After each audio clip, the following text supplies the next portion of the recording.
সবার কি খাওয়া দাওয়া হয়ে গেছে? আজ আমার একটু আসতে দেরি হয়ে গেছে গো। আজ ছিল ননভেজ থালি, এসেছি ননভেজ থালি। আজকে করেছিলাম সাদা ভাত, তার সাথে ছিল চাকচাক করে কাটা উচ্ছে ভাজা। আর ওই যে পাশে দেখতে পাচ্ছ ওটা এঁচোড় চিংড়ি।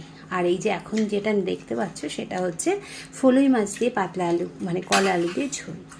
অবশ্য এখন বয়স বেড়েছে তো মাঝে মাঝে একটু পাতলা ঝোল খেতে ভালোবাসে, কিন্তু পাতলা ঝোলের মধ্যেও মাঝে মাঝে মনে হয় একটু রিচ কিছু খাই। তাই আজকে বানিয়ে নিয়েছিলাম মায়ের হাতের তৈরি রুই মাছের ঝাল। মাকে জিজ্ঞাসা করে নিয়েছিলাম মা কেমন করে করতে গো।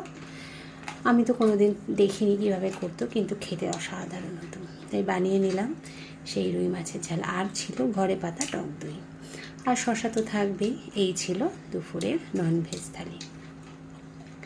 আর মাছের ঝালটা যেভাবে মা তৈরি করেছে, যেভাবে মা বলে দিয়েছে সেইভাবেই চেষ্টা করেছিলাম। মা বলেছিল মাছগুলোকে ভেজে নিবি, কাঁচা মাছ করবি না। তা আমিও মাছটা ভেজে নিয়েছিলাম। আর এইদিকে দেখো একটা মাঝারি সাইজের পেঁয়াজ, আমি নিয়েছিলাম 3 পিস মাছের টুকরো, তার জন্য নিয়েছিলাম মাঝারি সাইজের একটা পেঁয়াজ, 4-5 কোয়া রসুন, আর নিয়েছিলাম 4-5টা কাঁচা লঙ্কা। মিক্সার গ্রাইন্ডারে বেটে নিয়েছিলাম। আর মশলাটাকে একটা প্লেটে নিয়ে তার মধ্যে দিয়ে দিলাম হলুদ গুঁড়ো, পরিমাণ মতো নুন, আর দিয়েছিলাম কাঁচা সর্ষের তেল। তারপরে হাতের ছোঁয়ায় এটাকে মেখে নিলাম। হাতের ভালোবাসা না থাকলে হয় বলো। আর ওর মধ্যে দিয়েছিলাম পাকা টমেটো। আমার আবার সব কিছুতে একটু টমেটো লাগে, তবে বীজ ফেলে দিয়েছিলাম কিন্তু, কারণ বীজটাই তো ক্ষতিকারক। আর ওই যে মাছটা ভেজে নিয়েছিলাম বললাম না, মাছটা বেশ কড়া কড়া করেই ভাজা হয়ে গেছিলো। মাছটা ভেজে নিয়েছিলাম, সেই মাছটার মধ্যে এপিট ওপিট করে সব মশলা মাখিয়ে নিলাম। মা যেইভাবে বলেছে সেইভাবেই করেছি।